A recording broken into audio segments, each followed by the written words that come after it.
A gente vive numa correria, não é verdade? Mas se parar para pensar, a gente está correndo para onde? Hoje, vamos mergulhar justamente nessa tensão que quase todo mundo sente.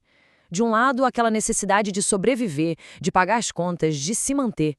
E do outro, uma busca por um sentido maior, por algo que faça a vida realmente valer a pena.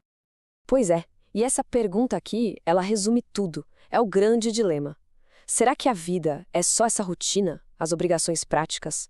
Ou será que o trabalho deveria ser só uma ferramenta para a gente conseguir viver de verdade, com um propósito, sentindo que faz sentido? É uma questão que fica martelando na cabeça de muita gente. E sabe aquela sensação de que está faltando alguma coisa? Isso tem nome.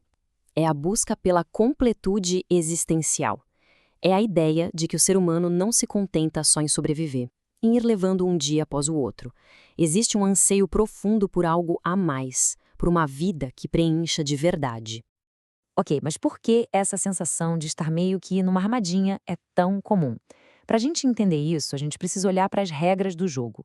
O jogo que a sociedade impõe, o que a fonte de hoje chama de modus operandi social. E o que seria esse modus operandi? Bom, é basicamente um sistema que valoriza muito mais a nossa função, o nosso cargo, o que a gente faz, do que quem a gente é de verdade. É um sistema que nos pressiona a deixar nosso crescimento pessoal de lado só para continuar funcionando dentro da engrenagem. É como se a vida viesse numa caixinha, num formato já pronto. E aqui o contraste fica muito claro. Olha só. Para sobreviver nesse jogo, as regras pedem competitividade, uma dose de egoísmo e muitas vezes até agressividade. Só que lá no fundo, o que a nossa alma, a nossa essência busca, é o exato oposto. É criatividade, é propósito, é paz, é um conflito direto. E o ponto-chave é este aqui. Esse sistema todo não é uma lei da natureza, não. Fomos nós, seres humanos, que o criamos. E como essa citação deixa bem claro, ele foi construído em cima de vaidade, de ambição, de orgulho.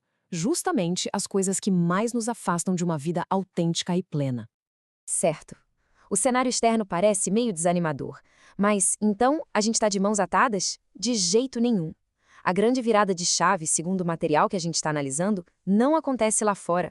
Acontece aqui dentro. É uma mudança interna. E a principal ferramenta para essa mudança é o que chamamos de autocontrole atitudinal. Que nome, né? Mas a ideia é simples. É a nossa capacidade de escolher como reagir às coisas. É parar de viver no piloto automático que o sistema impõe. É basicamente retomar o controle da nossa própria mente e das nossas atitudes. E como se faz isso na prática? A análise sugere 3 atitudes bem fundamentais. A primeira parece a mais simples, mas talvez seja a mais difícil. Parar para respirar. Voltar para o agora, para o momento presente, para sair daquela nuvem de ansiedade. A segunda, mudar o foco. Em vez de pensar no que falta, focar no que já se tem. Praticar a gratidão, sabe? Pela saúde, pela vida. E a terceira atitude, aceitar o fluxo da vida como um eterno aprendiz, sem ficar brigando com o destino, mesmo quando as coisas apertam. Essa mudança de atitude é a porta de entrada. Mas a autonomia de verdade, aquela que liberta, precisa de uma base ainda mais sólida, que é o conhecimento e a reflexão. É uma jornada para dentro de si. E esse conhecimento pode vir por 3 grandes caminhos. A gente tem a ciência, que é focada no mundo prático, no utilitário, a filosofia, que questiona como a gente pensa, como a gente constrói nossas ideias, e a sabedoria, que não vem dos livros, mas da experiência, da vida vivida. O detalhe importante aqui é que, se a gente não prestar atenção, até a ciência e a filosofia podem acabar virando só mais uma peça no jogo da sobrevivência.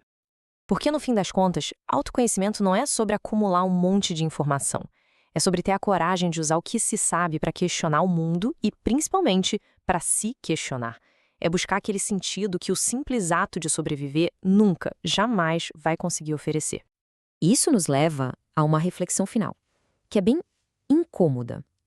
Pensa bem, com tanto avanço tecnológico, tanto conhecimento disponível, por que as nossas angústias mais profundas continuam aqui?